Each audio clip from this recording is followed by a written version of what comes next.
Okay. Yes, thanks everybody for coming out. Josh just put the attendance in the chat, so be sure to fill that out or the QR code. Before Carissa introduces our speaker for tonight, I just wanted to quickly mention the event we have coming up.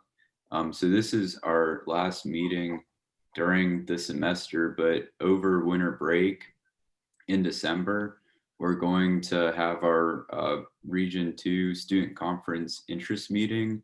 So hopefully you come out to that and start working on your paper over winter break. So that's all the announcements we have. So Carissa, if you want to introduce the speaker. Yeah, definitely. So today we have Dr. Basil Hassan with us. He is an NC State Aerospace alum, the Deputy Chief Research Officer at Sandia National Labs, as well as the president of AIAA. So welcome, and the floor is yours as soon as I stop screen sharing. Okay, thanks everyone. Let's see, before we get started, I do want to recognize a few people who are online. First of all, Steve Marley from Sandia National Labs. I think he's having trouble getting his mic working, but he has taken over as our recruiting lead for the Sandia team. I've been doing it for 20 years and now I've turned it over to him. So, but also I'm still part of the team. And then Alex Chen, who's also on, is a 2018. Oh, and Steve actually got his bachelor's, master's, and PhD from NC State. I think if I remember right, in the early 2000s. Somebody I recruited when I came out and recruited. And then Alex Chen, who got his BS degree a couple of years ago, started at Sandia. And he graduated. And so I think some of you know him. And so Steve and Alex are going to be the key Sandia recruiters associated with mechanical and aerospace engineering. As we, look for really great NC State students who can come out for internships and ultimately be hired as postdocs or things like that, they'll be the prime points of contact. And then I also want to introduce Gabby Gutierrez, who is from our recruiting team, and she keeps us all in line and helps us with a lot of our logistics and administration. So hopefully next year we'll all be there in person.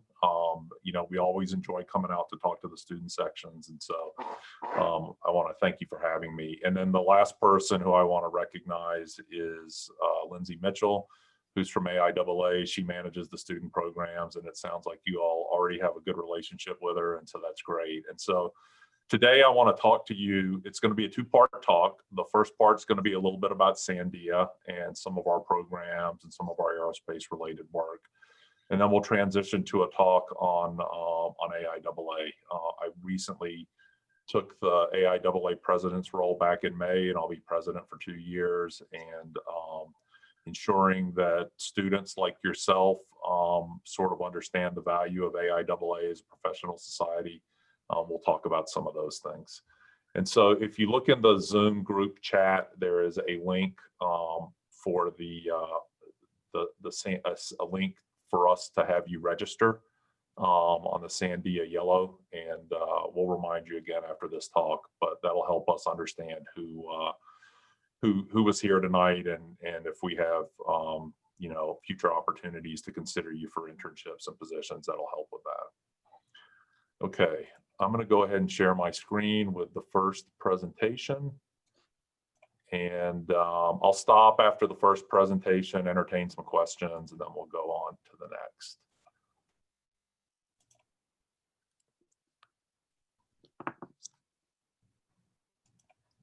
Okay, can you see the full screen? We can. Okay, great. So thanks for the great introduction. As Carissa said, Basil Hassan from Sandia National Labs. I left NC State in August of 1993 after completing my PhD, came to Sandia for a postdoc, and have been here ever since. So I want to talk to you a little bit about Sandia and what we do and why we're here. So our history actually started back in the 1940s. We were part of the Manhattan Project during World War II, which was the project that developed the two nuclear bombs that ended the war, ended World War II. And Sandia was actually part of Los Alamos National Laboratory, which is up in the town of Los Alamos in New Mexico. And we were created in 1949 when then President Harry S. Truman asked the president of AT&T's Bell Labs to run the laboratory essentially as a no-fee agreement and to render exceptional service in the national interest. And AT&T ran us up until September of '93. So for a month, I was actually considered an AT&T employee. But we are a federally funded research and development center that is run for the Department of Energy. And our current operating contractor is the National Technology and Engineering Solutions of Sandia, or we call it NTES, which is a wholly owned subsidiary of Honeywell. So let's talk a little bit about the labs and our impact. And so as a national laboratory, we're considered to be an asset to the nation.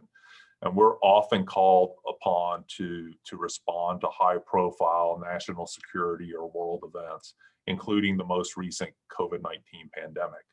And so if you think about some of the things that have happened in history, Sandia actually developed the first clean room back in 1963, 30 years before I got here. We were very involved in supporting a lot of the homeland security needs after 9/11. We have developed technology to sense improvised explosive devices that have been used in the Gulf War and things like that. We've supported the Columbia Space Shuttle accident investigation, which I actually got to support, and also things like the Deepwater Horizon oil spill, Fukushima reactor, and many other things. And so while we don't sit around and wait for those things to happen, the nice thing about being a national laboratory is we develop capabilities and technologies that are often transferred into other areas. And so these are all the Department of Energy labs, which is located on this map. And we actually have two main locations. One is in Albuquerque, New Mexico, which is where I'm at, where there's about 85% of our employees. And then we have a smaller location with about 1,500 to 2,000 employees in Livermore, California, right across the street from Lawrence Livermore National Lab. And then we also have various other remote sites in DC and Minnesota. And we actually have a launch facility on the west coast of Kauai, and I'll talk about that a little bit later. So our funding is almost $4 billion, and that has just grown immensely over the years. Our primary reason for being here is the NNSA, which is a semi-autonomous agency under the Department of Energy. So it's the National Nuclear Security Agency. Sometimes people get that confused with NASA because there's only one letter different. But that brings in roughly 60% of our funding, and our main work is supporting the nuclear deterrent. We do a lot of other work for other government agencies, and that's what we call our strategic partnership programs, including the Department of Defense, Department of Homeland Security, National Institute for Health, NASA, and many others. And then we have sort of what we call the non-NNSA DOE work. And so that's a lot of our work in energy. So our programs basically support national security missions. So we consider ourselves to be a national security lab. And there are 5 main business areas at the laboratory. So the largest one is our nuclear deterrence program, and I have a slide on each of these. Next one is global security. The next one is national security programs, energy and homeland security, and then finally sort of our core program and our advanced science and technologies. So our nuclear deterrence program, so this was our reason for being, this is why we were created in 1949. And we serve as the engineering laboratory for the NNSA. Los Alamos and Lawrence Livermore primarily focus on the nuclear physics packages. We focus on weaponizing it and making sure it's safe, secure, and reliable.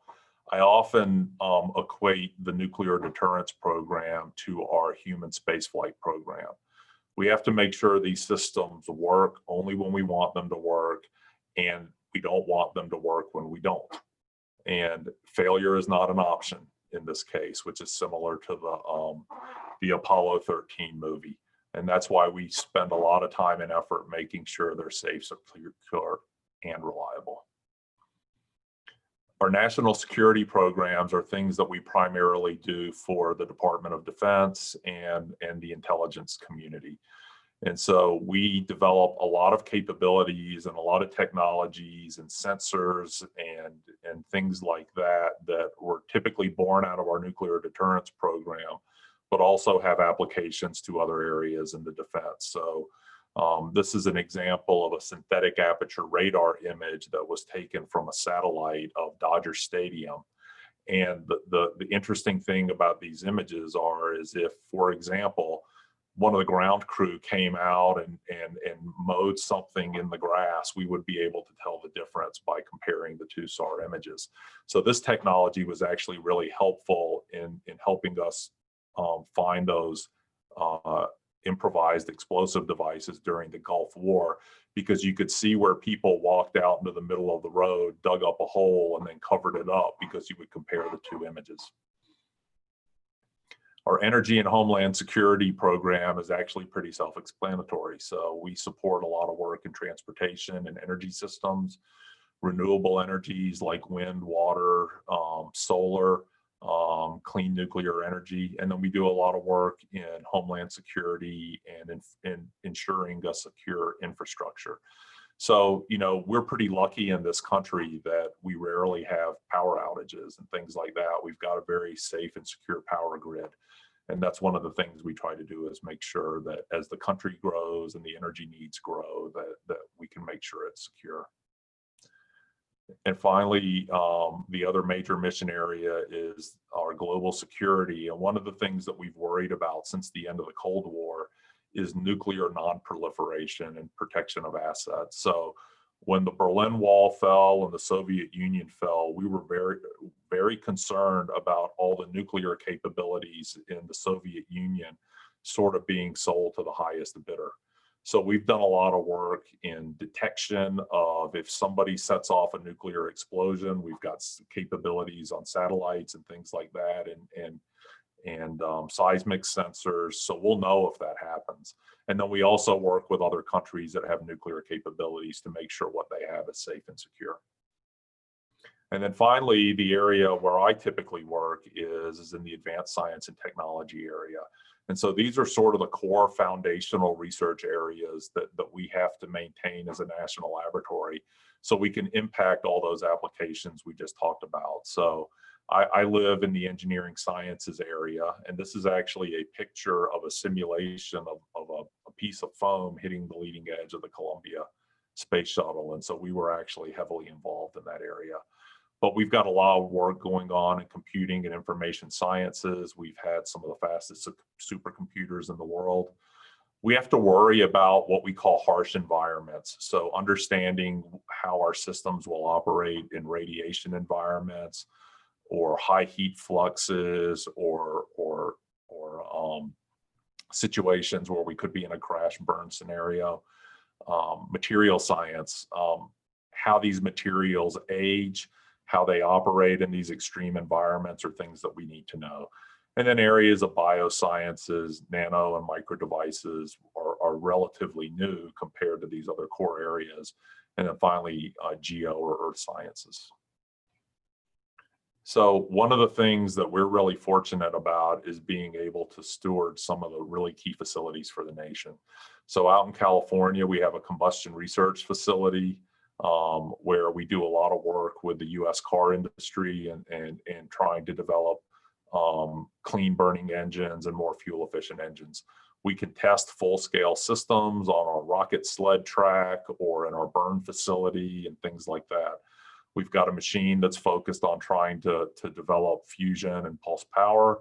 We've got a nuclear reactor. We've got a user facility focused on nanotechnologies.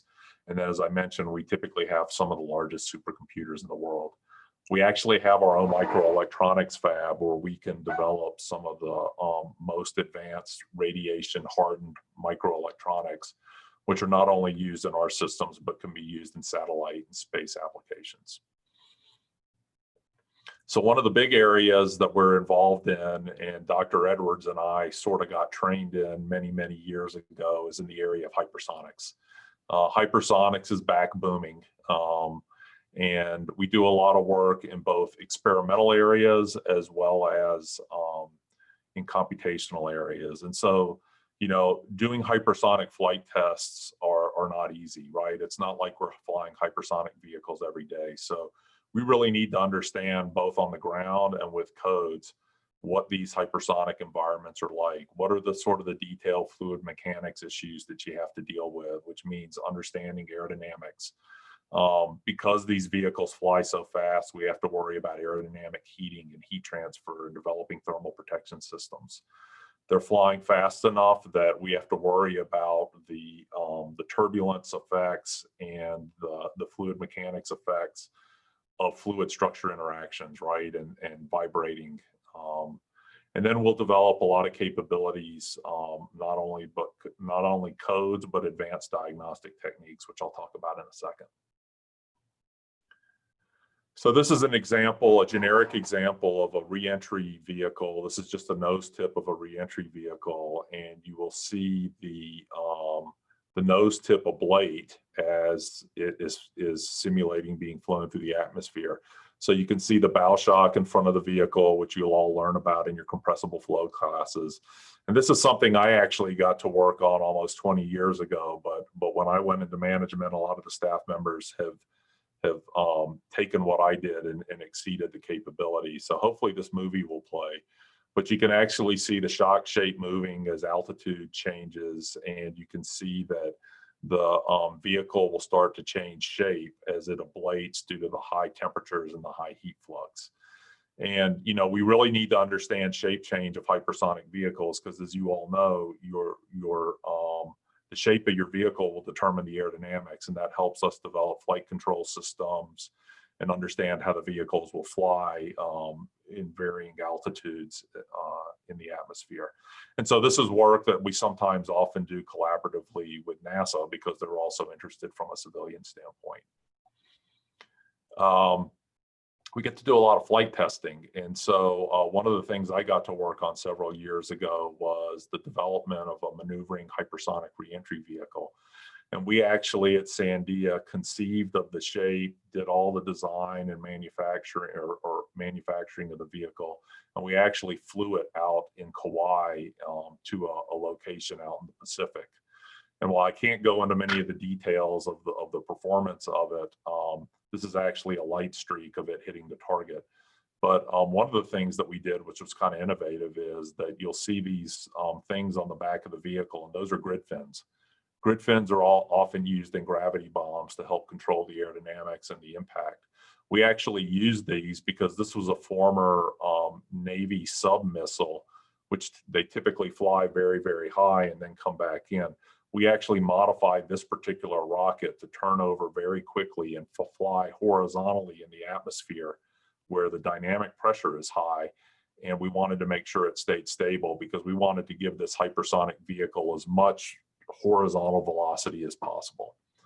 So we rarely fly the same thing twice, and we've probably flown 150 different rockets and reentry vehicles during our history, and we probably have a success rate of 98%. The other thing that we do is we developed advanced diagnostics so we can understand the physics. So this is actually particle image velocimetry, which is an experimental technique where you seed the flow with very small particles. You shine a laser in there and you measure the position difference of individual particles. And what you end up creating is something that looks like a computational fluid dynamics image. But this is not a computation. This is actually experimental data. And so the nice thing that we can do with this kind of detail is really understand things like the vortical flow that's created when flow passes over this fin, and you can see the vortex progression as it goes downstream. We can use these very detailed measurements to validate some of our computational data. And as you will all learn in your viscous flow classes and turbulence flow, it's still something that we don't understand all the physics. And so getting really good data that we can do comparisons with our computational techniques is important. This is actually another example of PIV capabilities where we can actually create movies, again, that look like computational simulations. So one of the things that we needed to do was understand the flow. This is a cavity of an airplane, and we needed to understand the acoustics that were happening in this weapon bay when you opened up the doors. You know, when these bombs drop out, you want to make sure that that the acoustic environment isn't changing how things will operate. And you also want to make sure it doesn't fly back in. And so this is actually a movie that we took in our wind tunnel of flow past an open cavity. And so I'll play the movie, and you can actually see the oscillation of the shear layer and all the vertical flow that's generated. And then you get unsteady pressure waves along the bottom of the cavity, and that helps us understand the acoustics and the aeroacoustic environments. So really exciting stuff. Okay. So that was just sort of a brief introduction to the things that we do, and hopefully in future opportunities when Steve and Alex are actually, you know, either in a virtual meeting or in a future visit, we can talk about more details. But the last thing I wanted to mention here from a recruiting standpoint is that we've hired a lot of people from NC State, interns, postdocs, regular hires. And I think that when I started at Sandia in the early 90s, we maybe had 15 or 20 people from North Carolina State who were employees, and they came from all different departments. And I think in the time that I've been associated with the recruiting team, and we got a really great team, we've probably quadrupled that number. I think we probably have closer to 75 to 80 employees now. And including 1 year, I think we had 15 summer interns. And so for those of you who might have been interns here, things like that, we really hope you'll say good things about Sandia. But if you're interested in internships, or if you're in graduate school and interested in postdocs and jobs, I encourage you to go to this website and also register at the link that's in the chat. And you can actually go in and create a profile where it'll email you every time job postings come up in certain areas with certain keywords. So I usually tell people to just initially put the keyword as intern, and then you'll see all of the different ones that come out. Because even for aerospace engineers, sometimes they're listed in other areas where the word aerospace might not be there. But we have people supporting our CFD programs, our experimental programs, some of our satellite programs and rocket programs as well. So I'd encourage you to get online and check us out. And a lot of our intern postings are out now, so we'd encourage you to do it soon, because we usually try to fill them in the fall for the summer. This past year, a lot of our internships had to be virtual just because of COVID. We're preparing for both scenarios for next summer. Hopefully we'll be able to get some people on site, but in a worst case scenario, we'll do them virtual again. So that was my Sandia presentation. Are there any questions concerning some of the things that I talked about here? I had a question for you. Sure. So you were mentioning the hypersonic flow, the study of the hypersonic device, the rocket. Mm-hmm. That would seem to also coincide with your nuclear deterrent program. So how much like cross work is there between departments? So I'll say a lot of the capes. So when I used to manage what I call our aerosciences department, where we developed some of those CFD capabilities and our trajectory capabilities and our experimental work, we actually use those capabilities both for our nuclear deterrence program as well as for our conventional DoD programs. Because, you know, the flows are the same, the physics associated with them are the same. It's just that, you know, the geometries could be different, or some of the flight trajectories could be different, but we apply them to both, and we take things that we learn from each program to try to make the other one better. And we've used some of these capabilities too to support NASA One of the pictures I had on there was a picture of the space shuttle, and that was using our direct simulation Monte Carlo code to model the space shuttle at very high altitudes where the flow is not a continuum. So all sorts of applications. One of the areas I didn't talk about, but we do a lot of work in wind energy. And the wind turbines are basically, they look like propellers, right? So a lot of the same capabilities can be used for those applications as well. Awesome. Thank you. Yeah. I'm not sure I can see hands coming up. So if anybody else has a question, let me know. I have one question that's, I guess, not really about anything you talked about, but still kind of related. For like the New Mexico location, I'm just curious about how many people work there. Oh, okay. So we have about 13,000 employees at Sandia, and I think probably 11,000 to 11,500 work in Albuquerque. Okay, cool. Yeah. Thanks. And Albuquerque, and then in Livermore, the rest are there. And so Albuquerque's a great place because if you like to do a lot of outdoor things like play golf and hike and bike and ski and all that kind of stuff, it's great. There's three things I don't miss about North Carolina: the mosquitoes, the humidity, and the traffic. And so it's really nice being out here, but I do miss the basketball and all that stuff from being in North Carolina. I've got a quick question for you. When you were talking about hypersonics, you mentioned that you can't really mention everything. So is there a type of security clearance that goes into working at Sandia? Yeah, so the vast majority of our programs, since they are national security related, do require that we get people clearances. And there's a couple level of clearances that we work with. Normally the lowest level of one, which will get you involved in a lot of the work, can normally take anywhere from 2 to 4 months to get. The higher level clearance could take maybe a year. It just depends at the time and the number of ones they're processing. But a lot of times we can actually get them the lower level clearances in time for our interns when they come. If we can't get them a clearance, we usually have plenty of work that's unclassified that we can get people to work on, especially if it's sort of foundational work. Cool. You answered my next question about the intern, so thank you. Okay, good. Super quick question. right. What's your favorite project that you've gotten to work on? Oh, wow. So I'm going to say, as a staff member, probably there were two really great projects I got to work on. One was developing an aero model for a flight vehicle that we worked with the Army and Navy, and it was a vehicle that was a penetrator. So it when it hit the ground, it was penetrating into the ground for a certain time. And I actually got to use computational fluid dynamics to generate the entire aerodynamic database for that vehicle. And they were so worried that the CFD wasn't right that they actually took the vehicle in the wind tunnel. And what they found out is that the CFD was right, and they didn't have to change anything due to the wind tunnel test. So that was a big plus. I got to I got to develop some of that ablation capability, and I'll talk a little bit more about that later. Not something that you would want to do, but being part of the Columbia accident investigation was actually really, really cool.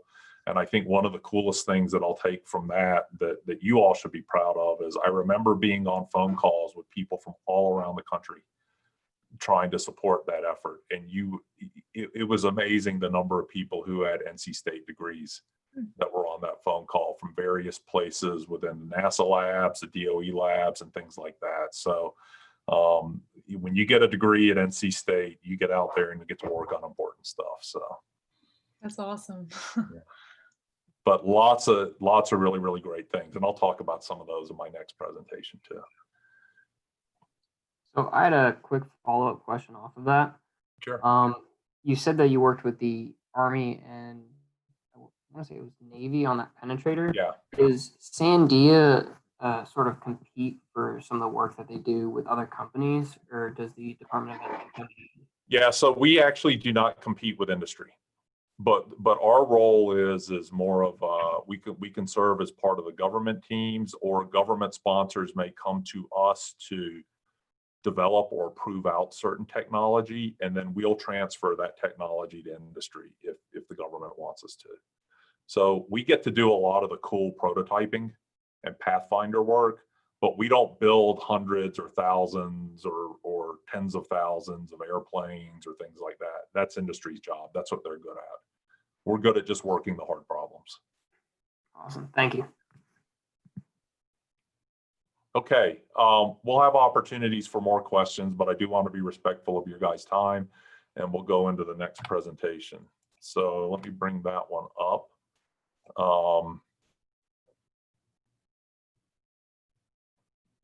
Let's see, so share screen.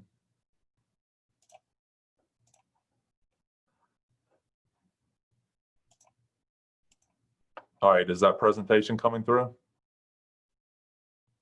Okay, so now I'm taking my Sandia hat on and I'm putting on my AIAA hat. I could have brought another AIAA shirt and changed real quickly, but I figured out that's okay. I want to talk to you all about sort of my experience with AIAA and what it's done for me in my career. And as I mentioned earlier, Lindsay's online and she's sort of the key staff person at AIAA. But what I've been doing this year in my role as president is going around and meeting with a lot of the student sections, because I want you all to understand what AIAA has done for me and what I think it can do for you all. And so that's the intent of this presentation, is just to sort of talk to you about my story and how it's helped. You know, as you all probably know, AIAA is here to help our aerospace professionals and those organizations succeed. We're the largest professional society for aerospace in the world. We're an advocate for the industry. We have a lot of what I'll call member-driven programming. So we do have a staff up in Reston, Virginia that helps support it, but the staff work in conjunction with us, the members. And so we've got about 30,000 total members. I'd like for it to be more. That includes about 8,000 student members. And my goal is to get that to every student, aerospace student in the country. So that's where I need all your help to get your fellow students to come in. We got a lot of different membership types, ranging from student membership all the way up to you know, our honorary fellows. And so you can see that from a technical standpoint, our members are distributed in various different areas. So the aerospace sciences, which are things like aerodynamics, fluid mechanics, heat transfer, space and missiles, structures and design, propulsion and energy, aircraft, information systems, and then other areas. And so if I go to the next slide, this is the way we're sort of thinking about people's careers and lifetime in AIAA. We want to be the organization that's there when you're, you know, a young kid and you're in high school. We want to be there for your teachers and professors. And then as you go from your college career into being a young professional all the way to when you retire, we want AIAA to be that organization that has a lot of products and services to help support you while you're there, because your life and your career will change even when you become a working professional like myself and others. And so your needs are going to change, and that's what AIAA wants to be there for. So let's talk about my life with AIAA. So my first exposure to AIAA that I really remember was December 17th, 1978. I was 12 years old. I had a lot of hair, as you can see in that picture.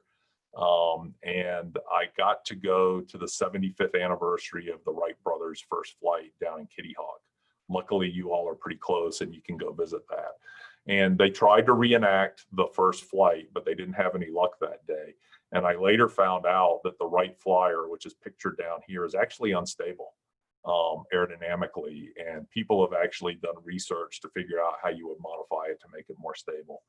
And so I got to attend that particular event with the AIAA student section. My father was a longtime professor in the department. Many of you may have known him. And he was also the faculty advisor at the time. So I think he was kind enough to let me tag along with the student section, and I got to do that. The other thing is, a lot of times, you know, if my mom was busy and they didn't want to leave me at home by myself, he drugged me off to the meetings and we'd go eat dinner on Hillsborough Street. And And I learned really a lot about aerospace and AIAA. And so at that point, I knew I wanted to be an aerospace engineer. So I decided to go to NC State, and like you, my undergrad started in 1984. I joined AIAA as a student member, and I've been a member ever since. One of the things that was really important to us back then was the AIAA student branch coordinated almost every activity we did as aerospace engineering students. So whether it was, putting intramural teams together, if they still have an engineers week, and competing with the other professional societies, and Sigma Gamma Tau Honor Society, everything we did was sort of organized by AIAA. And so one of the cool things that I got to do, because a friend of mine and I started the Wolfpack Skydiving Club. I don't think it's there anymore, but we actually got to jump into the AIAA student picnic, where all the senior design teams were flying. Being part of AIAA actually enabled me to get one of my first internships, and that was a scholarship that I got to NASA Langley Research Center. And I got to work with some really great engineers there, including the current chief scientist, a guy by the name of Dennis Bushnell that Dr. Edwards will remember. And I got to work on a project to try to reduce drag on fuselage geometries, and that was my first exposure to CFD. Over here on the bottom is my senior design team and our airplane that's there. And luckily, we got it off the ground and it stayed intact. The first flight, though, and this guy in the back here is a guy named Robert Bess, who was the pilot. The thing took off and our airplane started doing this. And it turns out we didn't check the CG before its maiden voyage. And sure enough, it was off a little bit. And luckily, he was able to land it. We put a little bit of weight in the nose and got the CG in the right position. But I should have remembered when I went to the Wright brothers to check the CG and remember about stability, but I didn't. AIAA was great for me as a student member. I do have 3 regrets. One is that I sort of backed out of being an AIAA officer because I thought in my junior and senior year, I was going to have too much work. I wasn't able to compete in the AIAA student conference, which was based on my NASA internship. I didn't finish the project. I ran out of time and I didn't get to go to the conference. And then finally, the AIAA Design Build Fly program didn't exist. So I think you all know this, but this is the 25th year anniversary of Design Build Fly. So I'm glad you all are competing in it. So then I decided to go to graduate school, and that's when hypersonics really picked up. I applied to a lot of different schools, but I ultimately decided to stay at NC State.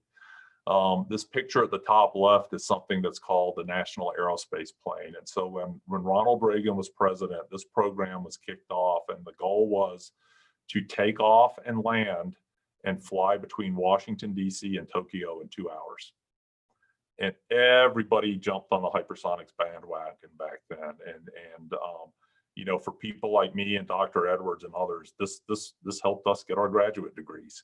Ultimately, this thing never happened, but I got to do my master's research working with Dr. DeJarnette, a retired professor, developing some aerodynamic heating codes. And this was capability that was technology that was originally used to design the shuttle. I got to spend 2 more summers at NASA Langley working with some of the engineers there, and it was a great experience. If you guys can get internships at a national laboratory like Sandia or NASA or the DoD labs, go for it. I did get to submit my first AIAA paper to the Thermophysics Conference in 1990. It was in Hawaii, and unfortunately, it was rejected. And I was really upset about it. But there's more to this story. I'll come back later. But ultimately later, as part of my master's degree, I did get to publish that work, one at the Hypersonics and Space Planes Conference, and then the Journal of Spacecraft and Rockets. So AIAA was there for me to present my work, and I got publications to demonstrate that, yeah, I led a research project and I did some good. So I was going to leave North Carolina State actually after I got my master's, and I wanted to try to go to one of the other schools. But they had just hired a new professor named Dr. Graham Candler. He's currently at the University of Minnesota. So for those of you who end up working in computational fluid dynamics, this guy is one of the best in the field. And so I was very lucky to work for him. And so I got to work on a CFD related project under what we call the Mars Mission Research Center to develop some CFD capability to understand the chemical effects that happen in hypersonic flows. So if you've taken some of your propulsion or compressible flow classes, you know, you get a shock wave in front of a hypersonic vehicle. And when the air passes through the shock wave, the N2 and the O2 molecules will actually split. So you'll go from N2 and O2 to N and O and NO. Well, the process of splitting those molecules apart actually takes energy, and that takes energy out of the flow. So if you look at these two pictures up here, this is a 3D simulation I did of the Apollo vehicle, assuming a perfect gas flow. And then this is one assuming a reacting gas. And you can see the shock shape's a little bit different. It's closer to the body. And what that actually does is it changes the pressure distribution on the surface of the vehicle. And so the first time they flew Apollo, the vehicle actually landed 200 miles downrange, and they didn't understand why. And it turns out because all the wind tunnels at the time were essentially perfect gas wind tunnels, that they couldn't simulate the enthalpy of the flow in the wind tunnels. And then all the codes they were using were perfect gas. So this project actually proved out that you have to take into account the chemical reactions if you want to get the aerodynamics right and the aerodynamic heating. So I got to work on some of these slender bodies, which were, you know, simple representations of that National Aerospace plane. I got to spend 2 more summers at NASA, got to submit a couple of more papers and journal article. And so again, AIAA was there for me again, because I got to continue my publishing. And so in '93, I graduated. The Cold War ended. A lot of the hypersonics work was gone. The aerospace industry employment was dropping off, and I had 2 job offers when I got out. One was a postdoc at NASA Langley, where I worked, and the other was a postdoc at Sandia. And I kind of saw the handwriting on the wall that maybe that dream job at NASA wasn't going to materialize, but let me go check out this place in New Mexico, because I had referenced a couple of people who worked here in my graduate work, and a couple of former classmates of Dr. Edwards and I actually came out here. So I was like, okay, I'm going to go out there. But I didn't get to work on hypersonics anymore. I started working on a project with General Motors to help them demonstrate a spray coating methodology for their the cylinder bores in their engines. They didn't want to use heavy cast iron sleeves. They wanted to spray coat a metal. So I got to learn about combustion and apply my CFD talents there. Actually, the work we did got 2 Best Paper awards, and I got to author another AIAA paper. I also started working on drag reduction on tractor trailers. You know, if you've ever driven behind a tractor trailer now, sometimes you see these little plates hanging off the back of them. And that's sort of a mechanism to reduce the size of the wake and reduce the drag on the vehicle. So I got to do some CFD on some very complex wake flows and things like that. And I got to publish some papers in SAE and also in the AIAA Applied Aerodynamics Conference. And the other thing I got to do was, being a computational person, I got to learn more about doing experimental work. And so most of my experimental folks will never take me on a wind tunnel test again, because I was in there riding a model at Texas A&M University. It's pretending I was, you know, a bucking bronco, right? But this was actually really, really good for my career in 2 senses. I got to work on some different things that I did in graduate school.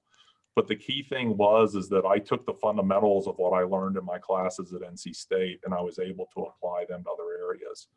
And even though I wasn't doing hypersonics anymore, AIAA was still there for me, because I got to present papers in conferences there, and normally in the areas that I might not have otherwise. And so in 2002, I went into management. Hypersonics started coming back. I got to publish some more papers. I got to work on the ablation problem, which I showed you earlier. This is some of the original work I did. And I just noticed that this picture is upside down. I got to do some work in blast modeling, simulating some flows around the shuttle. And then you asked me about one of my favorite projects, and this is actually a CFD simulation of that penetrating vehicle that I did the work on. Also got to support some of the hypersonics programs, which we talked about earlier. But, you know, as hypersonics came back, AIAA was the place for us to share that information and do those kind of things. And so ultimately, I went into management about 18 years ago. So I stopped doing this work, but it was important that I still understood it because I had to represent it. And so let's talk a little bit about more of my AIAA story. So in that summer of 1993, when I came to Sandia, there was a mentor of mine, which is this fellow here in the middle in the white sweater named Dave Throckmorton. And he told me, he said, hey, when you go to Sandia, talk to your management and see if you can join an AIAA technical committee. And he said, it'll be the best decision you ever make. And I'm like, what's a technical committee? I don't know what they do, but they're the committees that we get to interact with. They help put on the conferences, they review papers, they review nominations for awards and things like that. And so I was like, okay, I'll do it. And they were supportive. And so the funny thing is that this guy, Dave Throckmorton, was also the guy who rejected my first paper. And while I could have been really pissed off about it and said, you know, this AIAA thing is not for me, he had the foresight to come to me and say, hey, this is going to be something that's good for your career. And if it wasn't for him, I don't think I would be where I am right now.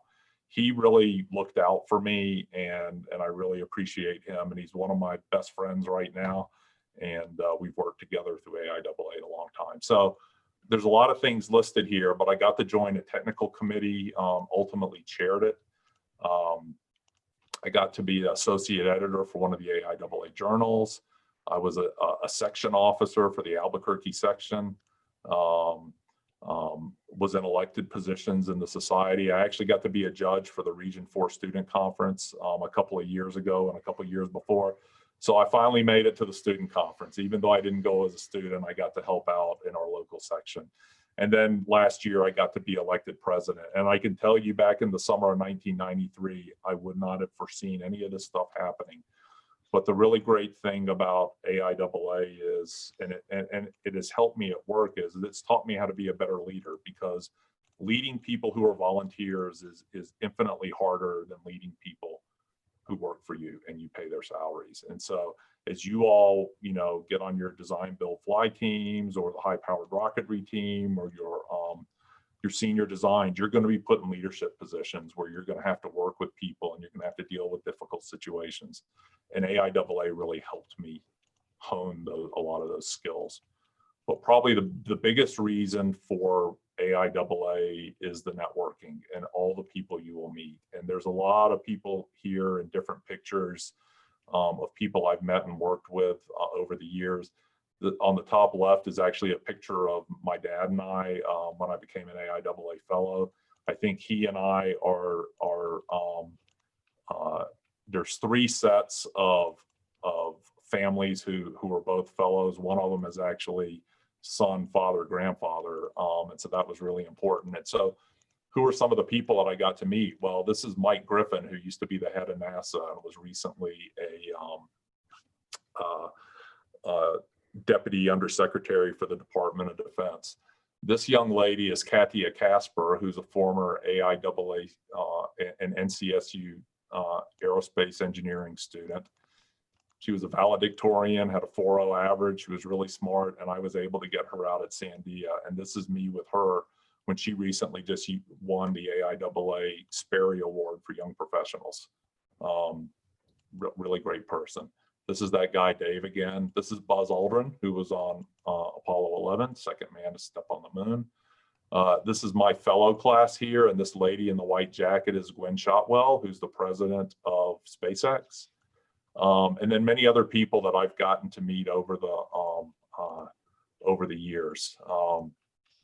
This guy, Martin Iskern here, was in school with Dr. Edwards and I. But probably the two that, and while I'm really happy that I met all these people and it helped me get on committees and do work with other organizations, probably the two that I'm really more excited about are these two at the bottom. In this one here, I'm actually talking to students like yourselves at one of the conferences about how they can enhance their career and life with AIAA. And then this one is talking to a young lady who is a young professional who just started her job, I think maybe a year before, and she was wanting to absorb all the information about how AIAA could help her. So, you know, the leadership skills, the networking, the people is really the most important thing. And I can't place a dollar amount on that, but it's much more than what I spend in my yearly membership fee. So what my suggestion to you all is think about some of these things, because this is how AIAA can help you. We've already talked about the student branches, and these are some of the things that AIAA offers. You all have a student branch. I hope you take advantage of it, you know, having speakers come in and things like that, but use it as a way to build that friendship and that camaraderie, and get all the rest of your classmates to be members. So one of the things that we did this year, and I emailed all the department heads across the country, is for a limited time, we dropped the membership fee for students to be $15 a year. That's really not a lot. I know it's probably a few beers that you could be drinking at night, but it's not a lot. But you get a lot out of AIAA. So you get, you know, Aerospace America, you get exposure to their career center and recruitment events. We've been holding a lot of virtual events with Lockheed Martin and SpaceX and these companies, and Lindsay can help get you the information about that. You get discounts to our conferences, most of which now are virtual, at least for this year, and hopefully in the future they'll be both virtual and in person. You get discounts on books and journals and access to standards, a free subscription to Aviation Week, and then we recently kicked off our Mentor Match program. So if you haven't gone through and updated your profile to be a mentee, I went in last week to be a mentor, so I hope some of you reach out to me. We've got scholarships that the AIAA Foundation puts on, the Design, Build, Fly, which I know you all are participating. I know we help sponsor the rocket competition out in New Mexico, the student conferences. These are all ways that you can connect. This picture is me a couple of years ago with Dan Dumbacher, who's the AIAA Executive Director. And shortly before my dad passed away, he endowed a scholarship with AIAA to entice aerospace seniors at NC State to go into graduate school. So make sure you're nice to Dr. Edwards and nice to Dr. Peters, because they're the two who get to select who gets this scholarship. And so that was something that was really important to my dad, and it's something that I'm going to continue to support as well. The foundation, again, it's been around for 25 years. We get aerospace professionals and companies that contribute to it because we want to help you. So if you all need to go through and look at the scholarships and look at some of the programming and things that we get to put on, I encourage you to do that, and Lindsay can certainly help provide more detailed information to you all about all these different things. But the AIAA Foundation is our way of giving back to you all as students, because we want you to be not only successful as aerospace engineering students, we want to help you with that transition into professional life. We do have a program where once you're no longer a student, we sort of ease your way into the membership dues. And even at $125, it's well worth all the things. But there's opportunities when you go get a job and you move somewhere, we'll have a local section of professional members that you can engage with. Hopefully you all are included in some of the Carolina section activities that they have, hopefully the virtual ones. There's a lot of committees and volunteer leadership opportunities. And then we've got a big focus on young professionals and making sure that AIAA can provide for you what it's provided for us. Let's see, that's it on that. I'll open it up to any questions. The one thing that I will ask you all to do is I do want to connect with you. And even though I know I've connected with some of you through the MAE Connect program, I'm on LinkedIn. And I'd encourage you to get on LinkedIn and become a friend with me on LinkedIn, and just remind me where we met. Just say, hey, you talked to the NC State student section the other night, and I'll accept it. And if you've ever got questions for me about jobs and internships, or you want me to look at your resume, or you want to See if I know somebody at SpaceX that I could put you in contact with. I encourage you to do it. The other thing I try to do is anytime AIAA posts something, I try to share it so you are all aware. So things like the scholarships and the design, build, fly, and all the other things that we have going on, of which I think you might be of interest. So that's my story. I'm going to stick to it. I hope this gives you an idea of what this professional society has meant to me and what it can hopefully do for you in your future. So I'll stop there. I'll take any questions either from myself or for Lindsay or from my Sandia colleagues if they're still online. But thank you very much.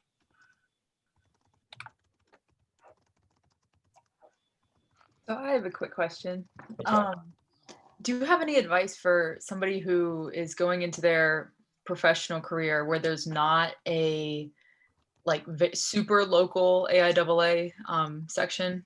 I know that mine isn't super close to where I'll actually be working. Where are you moving to?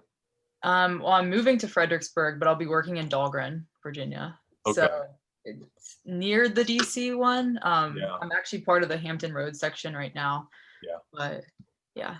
Yeah, so both of those would be a little bit of a drive. And so the one thing that we're trying to do with the local sections is try to move a lot of the programming to be online.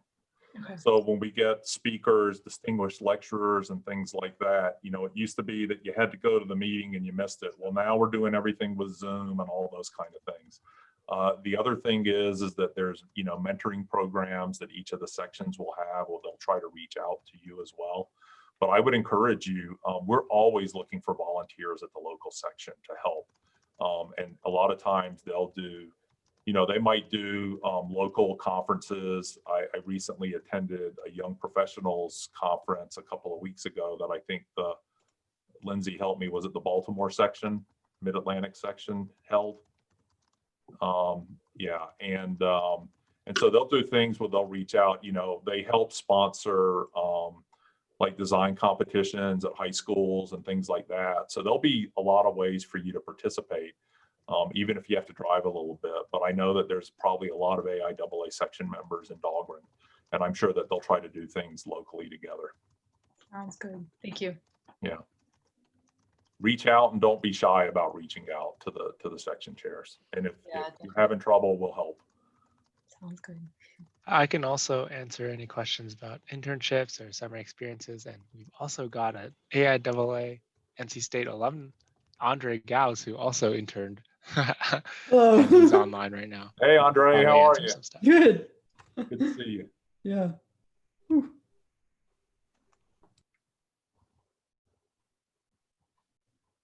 Anybody else? Come on. We were never this shy when Dr. Edwards and I were students. We wouldn't let the speaker leave. I do know you all have probably homework and stuff like that, so kick me off whenever you need to. I've got one. So like when you talked about your time as a student member, you listed those regrets, but as a, I guess, professional member, obviously that's like still going, but do you have any regrets from the first part of your professional membership?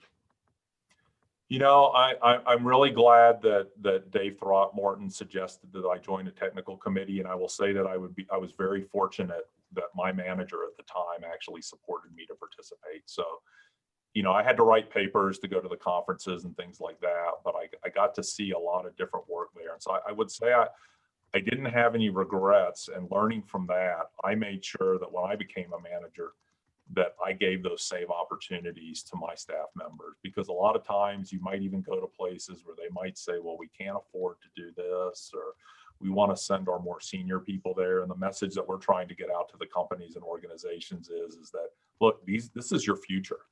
And if you don't take care of your future when they come to your organization, they're not going to be there for you later.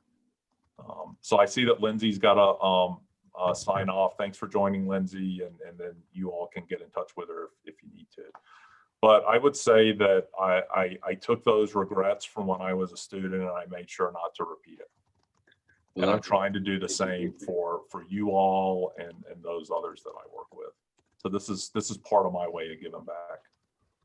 Yeah, thanks. I have I guess a follow-up question to that. When we had Steve Cook, who's the Raleigh section chair, on a couple weeks ago, he mentioned the technical committees too. Do you mind just like elaborating a little bit more about the AIAA technical committees?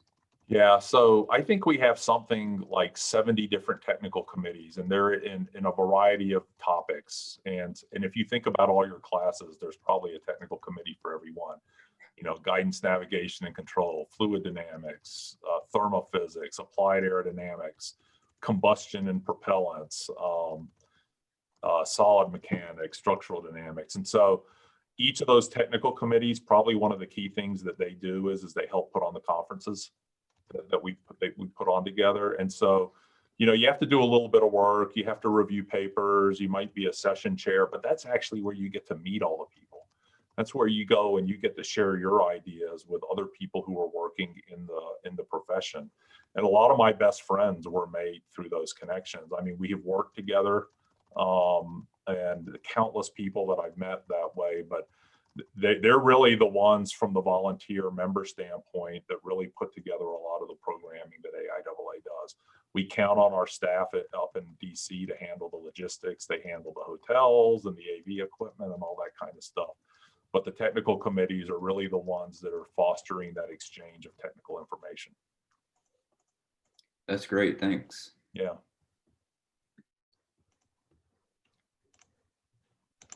And, you know, I will say that all your professors, including Dr. Edwards, can be resources for you as well. Dr. Edwards might not talk as much as I do, but he certainly has a wealth of information that he can share, and he can certainly build off of the things that I've talked to you about.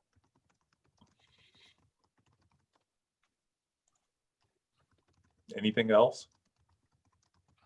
The link I just posted, can you guys hear me? Yes. The link I just posted kind of documents the institutes, the intern institutes at Sandia. So you can search interns on the careers page, but you can also search like Titans or Siri or NW Sprint. And these are just groups that Sandia supports where a lot of interns can work together on projects. So a lot of internships can be like where you're a one-on-one mentor, tells you what to do, and they'll like assign you a big project. But these little intern institutes kind of help you compete with each other or work together on larger design goals. And so you can look into those and read about them and definitely apply for these internships. And also remember to submit your registration form. I see Christian has done it. Good job. But some of you guys have not, so would appreciate that. Yeah, please do so, because that's a key way for Alex and Steve to keep in touch with you, especially if you have questions and things like that. So please do it. And, you know, I will just say that I could not imagine working at a better place than Sandia. You know, I've spent my career here, but I will tell you that I've gotten to work on so many different things that I never thought of. So I talked to you about the tractor trailer work, the hypersonics work, the thermal spray work. I got to be part of a couple of flight tests. Even in my management roles, I've gotten to do a lot of different things, including, you know, leading technical departments, being involved in programs and having to travel back to headquarters. And right now I'm in probably one of the best jobs I could ever have. I get to lead our $200 million research program at the laboratories that funds a lot of the cool ideas that we do. And I also get to interact with a lot of our university partners, and I get to help transfer the technology out to industry and things like that. I couldn't think of a better place to be. So I will definitely be here until I retire. It's just a fantastic place. You can change careers multiple times and still live in the same house. The only thing will be different is you'll go to a different parking lot in a different building, but it really keeps you refreshed and you know, really allows you to really push yourself from the things that you get. I have never stopped learning. So. Resume again. Speaking of which, I guess, sort of off of that, you seem like you've done a lot of different like levels of projects, or maybe not levels, but just types of projects. Was that all under like the same job description, or were those changing a lot? So where I was a postdoc and a technical staff member, that was essentially the same job description. Okay. We have different levels of technical staff you can be promoted into, but Yeah, that was just basically technical staff and working on those different projects. When I went into management, I have changed management roles a few times. And so that meant going from one department or one organization to another. But, you know, So- one of the things that I really appreciated about the management role is that you still had to be technical. Okay, even though you're not doing the work, you got to be able to represent the work and you got to be able to talk about it. So you got to keep your skills sharp. It's really neat. It sounds like there's a very wide range of technical Yeah. things that are all happening, which is really cool. Yeah. And that's why we don't have a lot of people leave Sandia. Yeah. Usually when they leave, it's because of other reasons, because they've got a two-body problem with their spouse, or maybe they need to move back because they've got family members who need them to be local or things like that. And most people don't ever want to leave. And I can imagine with COVID now that we potentially could become more of a remote workforce in some areas. Working on classified would be sort of an issue, but I think it'll open up opportunities for people. Sounds great. Thank you. Yeah.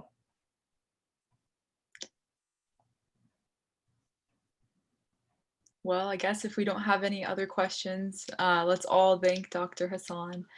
And we'll also all be here afterwards as well if you guys have questions at the end.